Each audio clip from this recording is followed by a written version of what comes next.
여러분들과 함께 나눌 말씀의 제목은 부르심을 받은 일에 합당하게입니다. 에베소서를 기록할 당시 사도 바울은 로마에 있었고 그는 자택에 갇혀 있는 상태였습니다.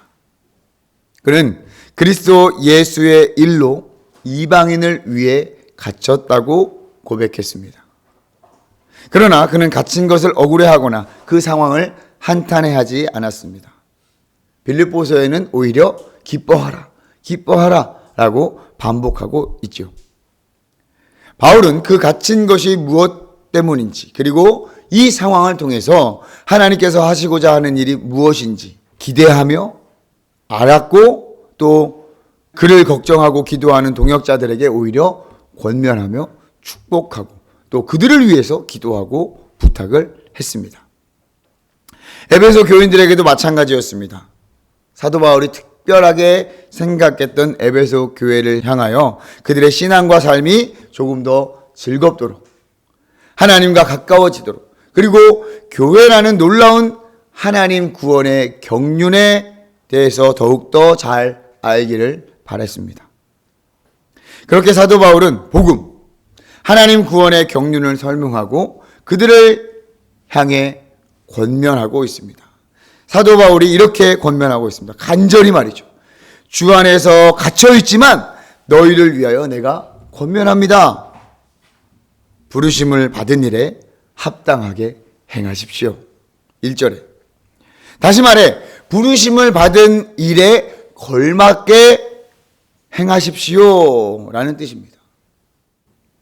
여러분, 사도 바울의 첫 번째 기도문을 여러분 기억하십니까? 에베소서 1장에 있습니다. 사도 바울은 에베소 교회를 위해서 기도하며 그들의 마음의 눈이 밝아져서 부르심의 소망이 무엇인지를 알았으면 좋겠다라고 기도를 했죠. 저와 여러분들은 이렇게 부르심을 받은 자들입니다. 어떻게 부르심을 받았다고 했습니까? 죽음에서 복음으로 부르심을 받았습니다. 우리는 죽었던 자들입니다. 허물과 죄로 죽었던 우리를 복음으로 부르시고 다시 살리셨습니다. 우리는 그렇게 부르심을 받은 자들이에요. 그럼 우리는 어떤 존재들이냐? 부르심을 받은 자들인데 그 부르심은 새로운 삶으로의 부르심입니다. 죄와 사망의 법에서 죄의 종로로 타는 이전의 삶이 아니라 영광의 하나님, 그분의 자녀로 긍휼이 풍성하신 하나님이 우리를 사랑하신 그 큰 사랑을 인하여 부르심을 받은 것입니다. 그 부르심의 은혜를, 그 부르심의 경륜을 에베소서 1장부터 3장까지 사도 바울이 열심히 설명을 한 거예요. 그래서 결국 우리는 이방인과 유대인들과 함께 상속자가 되고 지체가 되고 약속에 참여하는 자가 된다고 사도 바울이 고백하고 알려주고 있는 거예요. 그러니 우리는 이제 그 부르심에 합당한, 그 부르심에 걸맞는 삶을 살아내야 하는 것입니다. 사도 바울이 이 표현을 정말 멋지게 했더라고요. 복음에 합당하게 행하십시오라는 이 말은 복음에 합당하게 걸어가십시오라는 말이라고 합니다. 행하라 라는 의미로 쓰인 헬라어 페리파테오는 걷다, 살아가다 라는 의미가 있는 단어입니다. 그리스도의 부르심을 받았으니 이 능력을 가지고 뛰어가거나 넘어서 가고 날아가라 막 이런 의미가 아니라 살아가라, 걸어가라. 물론 장애가 있으신 분은 어렵겠지만 걷는 것은 누구나 할 수 있는 거예요. 우리가 태어나자마자 기고 이제 걸으려고 막 노력을 하잖아요. 이것은 일반의 평범한 삶을 살아내라는 그런 의미와도 같습니다. 부르심에 합당한, 복음에 합당한 삶을 살아가십시오. 걷는 것도 누구나 할 수 있는 것처럼 우리 또한 복음에 합당한 삶을 사는 것이 전혀 어렵거나 불가능한 일이 아니라 충분히 할 수 있는 이름을 알려주고 있습니다. 우리는 부활하신 주님의 은혜에 의하여 믿음으로 말미암아 구원을 얻은 자들입니다. 이 사실을 여러분 절대 잊으시면 안 돼요. 그러면 자연스럽게 구원받은 자의 행위, 그 구원받은 자의 삶으로 행실이 나타난다고 했습니다. 더 빨리 뛰려고 한다거나 높이 뛴다거나 또 날아가는 것이 아니라 걸으라. 올바른 방향으로 잘 걸어가라. 그 빠르기나 보폭은 다를 수도 있습니다. 하지만 자신이 걸을 수 있는 보폭과 빠르기로 걸어갈 수 있도록 바울이 권면하고 있는 것이죠. 사랑하는 한명교회 성도 여러분, 우리도 마찬가지입니다. 우리도 우리가 걸을 수 있는 보폭과 빠르기로 걸으면 됩니다. 일단 걸으십시오. 누구는 좀 더 앞서 걸을 수도 있을 것입니다. 그리고 때론 뒤처질 수도 있고요. 좀 쉬기도 할 수 있겠죠. 그렇지만 우리는 계속해서 우리에게 주어진 길을 걸어가야 할 것입니다. 하나님을 향하여 주님과 동행하며 성령께서 인도해 주실 것입니다. 그리고 또한 혼자 걷지 않습니다. 함께 걷는 자들이 있습니다. 그러니 멀리 끝까지 걸을 수 있습니다. 할렐루야. 자, 그럼 어떻게 행하는 것이 합당한 것일까요? 사도 바울은 구체적인 방법을 제시하고 있습니다. 우리 2절 말씀을 다시 한번 읽어볼까요? 2절입니다. 4장 2절. 모든 겸손과 온유로 하고 오래 참음으로 사랑 가운데서 서로 용납하고. 겸손, 온유, 오래 참음, 용납, 사랑. 모든 겸손과 온유로 하고 오래 참음으로 사랑 가운데서 서로 용납하고. 우리가 걷는 길에 반복되는 디딤돌이 바로 겸손, 온유, 오래 참음, 용납, 사랑인 거예요. 겸손, 마음의 낮아짐을 의미합니다. 빌립보서 2장 3절에서는 자기보다 남을 낮게 여기는 마음으로 표현을 했습니다. 예수 그리스도를 첫 번째 자리로 모시고 Jesus first, 다른 사람을 두 번째 자리에 두며 나는 가장 말석에 앉는 것이 겸손입니다. 섬길 줄 아는 마음이 겸손입니다. 온유는 무엇입니까? 겸손이 마음의 태도라면 온유는 그 겸손한 자세가 겉으로 드러나는 모습이에요. 다른 사람의 필요와 감정을 배려하며 다른 사람에게 편안함을 느끼게 합니다. 이 온유가 있어야 우리의 날선 부분들이 부드러워져서 가까이 오는 사람을 긁히거나 베이게 하거나 상처 주지 않을 수 있습니다. 오래 참음, 인내죠. 끝까지 해내는 것. 우리는 참 인내하지 못하는 민족인 것 같습니다. 급한 성격의 민족이에요. 엘리베이터를 잘 못 기다리고요. 문이 닫히는 순간에도 못 기다립니다. 닫힘을 눌러야 됩니다. 전자레인지 1분을 우리는 굉장히 길게 느껴집니다. 빠르고 신속함이 좋은 것도 있지만 우리가 살고 있는 이 사회, 이 세상은 인내심이 별로 없습니다. 하지만 우리가 걷는 이 길에서 우리는 반드시 인내해야 합니다. 겸손과 온유로 대했으나 실망과 좌절, 또 노골적인 반대에도 인내할 수 있어야 합니다. 인내를 배우는 것은 그렇게 하는 수밖에 없습니다. 가장 힘든 방식으로 우리에게 습득이 돼요. 그래야지만 끊임없는 영적 성장의 먼 길을 완주할 수 있습니다. 용납, 이것은 오래 참음과 짝을 이루어 모든 종류의 사람을 견뎌내게 합니다. 아, 저런 사람도 있구나. 잊지 마십시오. 우리를 먼저 주님께서 용납해 주셨어요. 나를 주님께서 먼저 용납해 주셨어요. 그리고 저 사람도, 그 사람도 주님이 용납해 주셨습니다. 저 왼수도 용납해 주셨으니 우리도 용납할 수 있어야 합니다. 사랑. 더 이상 말하지 않아도 되는 항목이죠. 지난주에 이어서 말씀을 드리자면 이 사랑은 아가페의 사랑입니다. 대가와 조건이 없는 사랑. 겸손, 온유, 오래 참음, 인내가 이 사랑 안에 모두 포함되어 있는 것 아니겠습니까? 그 사랑 안에서 겸손과 온유, 오래 참음과 인내가 있어야 하는 것입니다. 자, 이러한 디딤돌을 밟으며 걸어가면 어떻게 되겠습니까? 3절 말씀처럼 성령이 하나 되게 하신 것을 힘써 지킬 수 있는 것입니다. 참된 연합으로 하나님께서 인도하시는 거예요. 성령이 하나 되게 하신 것을 경험하며 그것을 지켜갈 수 있게 하는 것입니다. 이 교회라는 곳이 참 신기하면서도 재미있는 곳이죠. 어떻게 이런 사람들과 함께 연합하며 지낼 수 있을까? 성령께서 하나가 되게 하셨습니다. 우리는 사랑 안에서 겸손, 온유, 오래 참음, 용납, 그것을 힘써 지켜내야 합니다. 이렇게 성령의 하나됨으로 교회가 세워졌죠.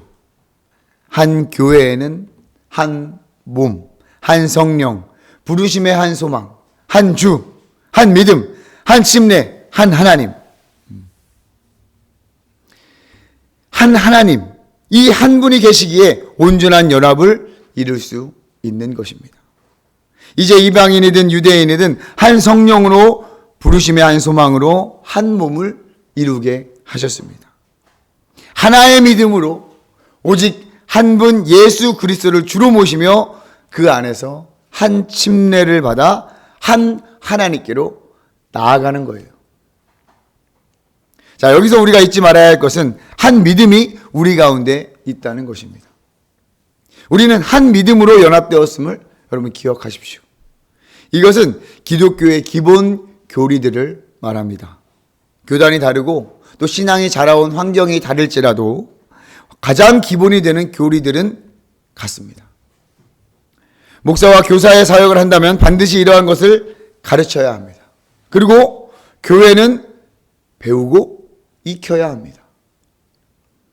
한명교회는 2026년 설교의 주제는 이 기본 교리에 관한 것들이 될 것입니다. 함께 기대해 주시고 기도해 주시기를 부탁드립니다. 더욱더 견고한 연합의 길로 걸어갈 수 있을 것입니다.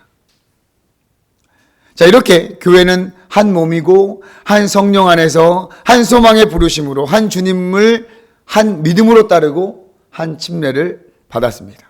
그리고 한 하나님이 보호하시고 인도하시죠. 그러나 이러한 것들을 한 사람에게만 하도록 하지 않으셨습니다. 교회를 향한 책임과 의무, 행해야 할 것들을 한 사람에게만 짊어지게 하지 않으셨습니다. 각 사람들에게, 교회 안에 각 사람들에게 만물을 충만하게 하시는 분의 선물을 주셨습니다. 7절 말씀을 한번 보세요. 우리 각 사람에게 그리스도의 선물의 분량대로 은혜를 주셨나니.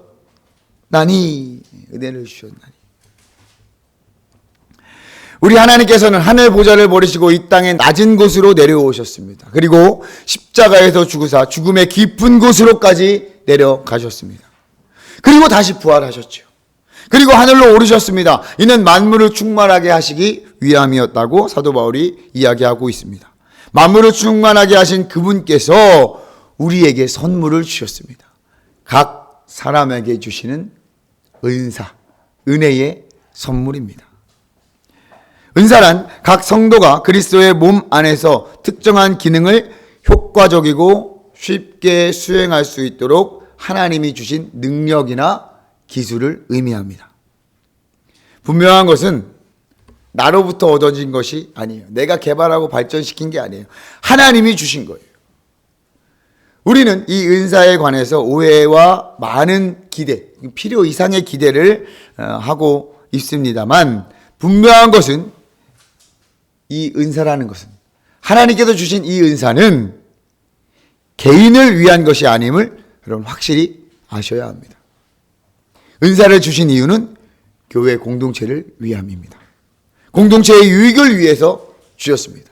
개인의 유익이 아니에요.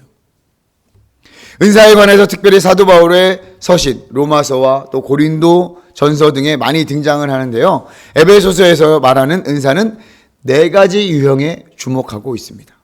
11절과 12절 말씀에 보면 사도, 선지자, 복음 전하는 자, 목사와 교사. 사도는 보냄을 받은 자를 의미합니다. 신약 성경에서의 사도는 주님께서 직접 가르쳤던, 그리고 특별한 사명과 함께 보냄을 받은 자들이 사도였습니다. 사도 바울을 포함해서 말이죠. 그렇다 보니 오늘날에는 공식적인 사도는 존재하지 않습니다. 선지자도 사도와 비슷합니다. 주님의 길을 예비하라 하셨던 침례 요한까지 선지자로 보는 것이 일반적입니다. 그러니까 선지자와 사도는 이제 더 이상 없다라고 여러분 생각하시면 돼요. 복음을 전하는 자, 복음을 전하는 자. 이것도 은사라고 사도 바울은 고백하는데요. 물론 특별한 은혜와 성품, 또 특별한 기술과 어떤 그런 복음을 잘 전하는 자들이 분명히 있습니다. 이러한 은사가 있는 자들이라면 앞장서서 복음을 전하는 것이 맞습니다. 전도 대장을 한다거나 또 선교사로서 역할을 감당할 수 있을 것입니다. 그런데 우리가 여기서 반드시 기억해야 될 것이 있습니다. 또 한 가지. 주님의 지상 명령, 복음을 전하라. 이 지상 명령은 은사를 가진 자들에게만 명령하신 것이 아니라 우리 모두에게 명령하셨다는 사실입니다. 이 말은 곧 전도를 은사가 있는 특정 전문가들에게만 맡기려는 우리 안에 그 어떤 그런 유혹과 또 위로, 이러한 것들을 버려야 한다는 것이죠. 제가 한번 말씀을 드렸을 것입니다. 보내는 선교사라는 것은 없습니다. 그냥 연합과 후원을 하는 것이지 보내는 선교사라는 의미는 앞뒤가 맞지가 않는 것 같더라고요. 자, 그리고 목사와 교사. 사도 바울은 목사와 교사를 하나로 묶어 두었습니다. 하나의 관사 뒤에 묶여서 이렇게 놓았어요. 목사와 교사가 한 역할로 밀접한 관계가 있기 때문일 것입니다. 교회의 목회자가 대부분의 이 은사를 말하는 것입니다. 물론 목회자가 아닐지라도 신앙이 어린 사람들을 잘 가르치고 위로하고 목양하는 자들도 있죠. 자, 이러한 은사를 각 사람에게 부어주신 이유가 분명합니다. 12절 말씀해 보니까 성도를 온전하게 하여 봉사의 일을 하게 하며 그리스도의 몸을 세워감. 이게 목적이에요. 성도들을 온전하게 합니다. 온전하게 한다는 것은 무장시켜준다는 의미예요. 어떠한 일을 할 수 있도록 자격을 갖추어 주는 거예요. 누구를요? 성도들을. 여러분, 어떠한 취미나 게임을 여러분 가장 잘 즐기는 것은 무엇일까요? 여러분들의 어떤 취미나 또 어떤 게임 같은 거 가장 재밌게 즐기는 방법은 내가 직접 하는 거예요. 물론 보는 것도 재미있죠. 관심이 있으니까. 잘 아니까. 그러나 무엇보다도 직접 하는 것 이상 재밌는 것이 없습니다. 낚시를 좋아하시는 분들은 백날 낚시 영상을 보고 낚시 채널을 봐도 다른 사람들이 잡는 것 보면 어떻겠습니까? 아무 의미가 없어요. 내가 가서 직접 던지고 잡아야 가장 재밌고 신나는 거예요. 신앙생활도 마찬가지입니다. 그리스도의 사랑을 직접 경험하고 겸손, 온유, 오래 참음, 용납도 내가 직접 하는 것이 가장 즐겁고 은혜롭습니다. 여러 사람들의 간증을 듣는 것보다 내가 직접 경험해 보는 것이 더 하나님을 알고 아, 이런 거구나 하고 느낄 수 있는 것이죠. 그동안 많은 한국 교회들이 그렇게 해왔습니다. 선수는 목사와 전도사들, 사역자들, 감독은 성도님들. 와, 재밌다. 그러나 성경에서 가르치는 모양은 감독, 코치가 목회자, 또 선수들은 성도님들. 이게 맞는 거예요. 그래서 하나가 되고 성숙하며 안정이 되는 겁니다. 한 교회가 진정한 연합이 되고 성숙하며 안정이 될 수 있는 거예요. 각자가 맡은 은사를 감당해낼 때 가능합니다. 목사와 교사는 그 은사를 잘 감당해내고 여러 가지 은사를 받은 주의 백성들은 그 은사를 온전히 잘 활용해야 하겠죠. 그렇게 하나가 되고 성숙하며 안정된 교회는 사랑 안에서 참된 것을 말합니다. 자, 13절과 15절 말씀을 함께 읽어보도록 하겠습니다. 앞에도 있습니다. 4장 13절부터 15절입니다.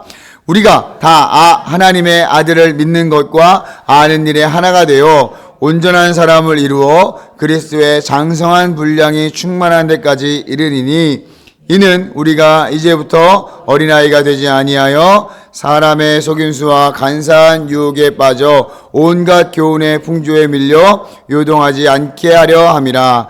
오직 사랑 안에서 참된 것을 하여 범사에 그에게까지 자랄지니라. 그는 머리는 곧 그리스도라. 아멘.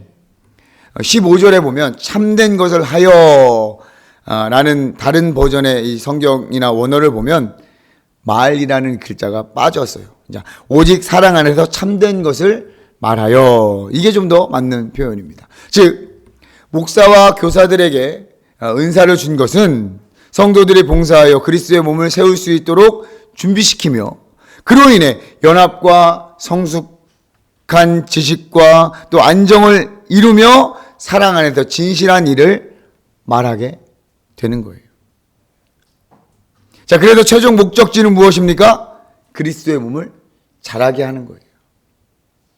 각 지체들 사이에서 사랑의 협력을 통해 몸이 성장하고 자라는 것입니다. 그 몸이 여러분 무엇입니까? 교회인 거예요. 교회. 나 혼자 자라는 것이 아니에요. 성도만 자라는 것이 아닙니다. 각 마디를 통하여 도움을 받음으로 목사와 교사도 자랄 것입니다. 성도들도 자랍니다. 각 마디와 각 지체를 통하여서 서로 돕고 서로 도움을 받으면서 자라나는 거예요. 그러니까 은사를 받았다고 또 목사와 교사만 주야장천 가르치고 무장시켜주고 헌신하는 것이 아닙니다. 또한 성도만 열심히 무장되어서 봉사의 일만 하는 것이 아니에요. 서로의 역할을 통하여서 서로 도움을 받고 그리스도의 몸, 교회가 성장해 나아가는 것입니다. 믿으십니까? 하나님께서는 한 몸으로 만드신 이 교회를 한 사람에게만 또 특정한 은사가 있는 한 사역자에게만 책임을 지우는 것이 아닙니다. 각 지체, 마디를 통하여 서로 도움받음으로 자라게 하셨다는 거예요. 이제 우리 한명교회도 이 도전 앞에, 이 부르심 앞에 있습니다. 그리고 그렇게 나아가야 할 줄 믿습니다. 그러니 이제 진짜 새 사람을 입어야 합니다. 사도 바울이 강조하며 진심을 다해 권면합니다. 그러므로 내가 이것을 말하며 주 안에서 증언한다. 이제부터 17절 이하의 내용입니다. 마음에 허망한 것으로 행함같이 행하지 마십시오. 이방인이었던 너희들, 예전 상태로 그냥 머물면 안 된다고 간절히 권면하고 있는 것입니다. 이전 상태, 그것이 무엇을 이야기하는 것입니까? 어두운 총명, 무지함, 굳어진 마음, 감각이 없는 자처럼 행하는 것, 방탕함, 욕심 등입니다. 그런 자들은 어떻다고 이야기합니까? 하나님의 생명에서 떠나 있습니다. 굳어진 마음으로 감각 없이 생활하며 그냥 흘러 떠내려갈 뿐입니다. 저 멀리 세상의 강력한 풍조에 밀려 떠내려갈 뿐입니다. 그 종착역은 어디일까요? 영원한 사망과 죽음뿐 아니겠습니까? 우리가 큐티 본문을 요한계시록을 보잖아요. 요한계시록에도 심판 가운데에서도 회개하지 않는 자들이 여전히 있어요. 그들의 결말은 어떻습니까? 사도 바울은 말합니다. 에베소 교회 당신들이요. 당신은 그렇게 배우지 않았잖아요. 왜요? 왜 에베소 교인들이 그렇게 배우지 않았을까요? 사도 바울이 그렇게 가르치지 않았기 때문에 그래요. 사도 바울은 어두운 총명, 이 생각들, 어두운 생각들을 밝히고 무지함에서 지적으로 굳어진 마음을 부드러운 마음으로 없었던 감각을 살려내고 방탕함과 욕심에서 멀어지도록 그렇게 가르쳤단 말이에요. 자기의 삶으로 본을 보이며 말씀으로 가르쳤어요. 그러니 이제부터 그렇게 행하지 말라고 말합니다. 특별히 사도 바울은 너희는 20절에 보세요. 오직 너희는 그리스도를 그같이 배우지 아니하였느니라 라고 강조하고 있지 않습니까? 너희는. 사도 바울이 3년 가까이 에베소 교회에서 눌러앉아서 계속 가르치고 권면했던 그들. 그러면 안 돼! 라고 하는 것처럼 들리지 않으십니까? 에베소 교인 너희는 예수 안에서 듣고 예수 안에서 가르침을 받았으니 유혹의 욕심을 따라 썩어져가는 옛사람을 벗어버려라. 오직 너희의 심령이 새롭게 되어 하나님을 따르라. 마음을 새롭게 함으로 변화를 받아 라는 로마서 말씀이 떠오르는 장면입니다. 심령이 새롭게 되어 하나님을 따르십시오. 그것이 의와 진리의 거룩함으로 지으심을 받은 새 사람을 입는 방법입니다. 썩어져가는 구습을 따르는 옛사람. 그것은 아담 팀에 있을 때 입었던 옷입니다. 썩을 수밖에 없는 육신을 따르는 옷. 그러나 이제 예수 그리스도의 의와 진리와 거룩으로 만들어진 그리스도의 형상을 본떠 지은 옷을 입어야 합니다. 그것이 새 사람의 옷입니다. 옆 사람을 한번 보세요. 어떤 옷을 오늘 입으셨는지 한번 보세요. 어떤 옷을 입고 계신지 여러분 보이십니까? 새 사람의 옷을 입으신 것이 보이십니까? 사도 바울은 이 새 사람의 이론적인 설명, 이런 것이 새 사람이다 라고 설명을 하면서 그 새 사람의 실천적인 삶을 권면합니다. 21절 이하의 내용인데요. 25절부터 보시면 참된 말, 절제된 분노, 도둑질하지 말 것, 선한 말, 성령을 근심하게 하지 말 것, 서로 용납하라.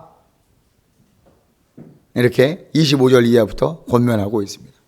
자, 보시면 새로운 사람을 입은 자들은 참된 말을 합니다. 우리가 한 지체, 한 몸이기 때문에 그래요.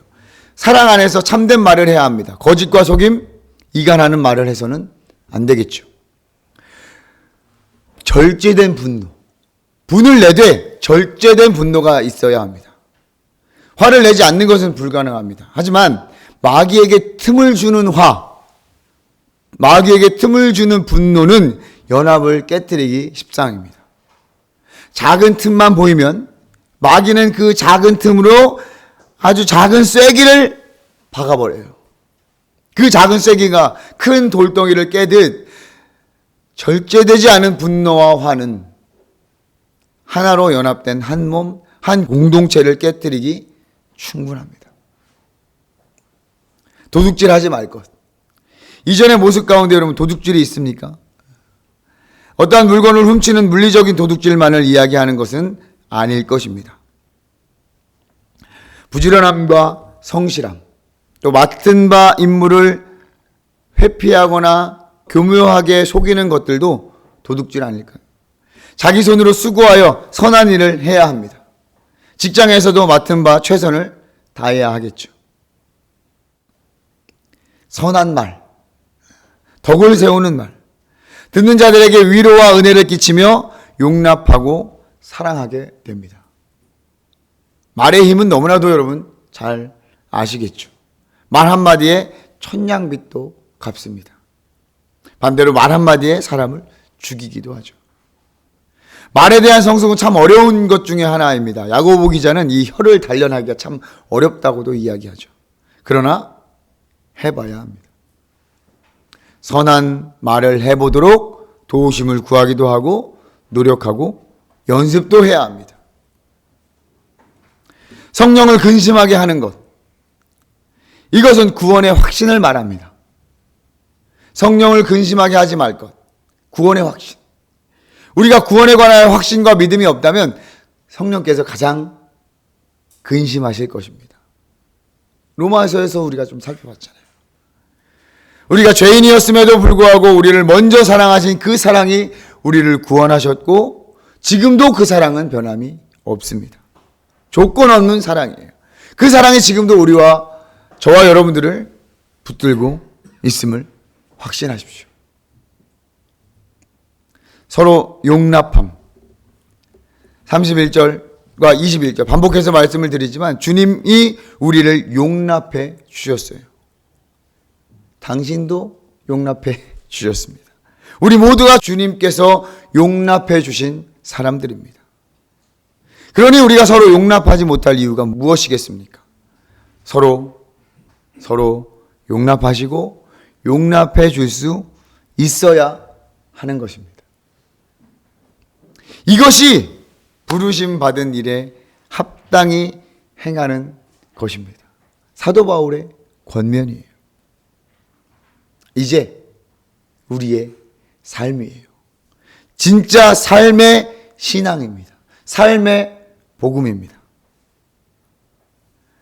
2025년이 이제 20여일 남았습니다. 우리 이렇게 다짐하며 마무리하기를 소망합니다. 그리고 더 견고하게 연합하고 성장하는 우리 한 명 공동체가 되길 주님의 이름으로 축복하며 기도합니다. 우리 그렇게 해봅시다. 기도하겠습니다.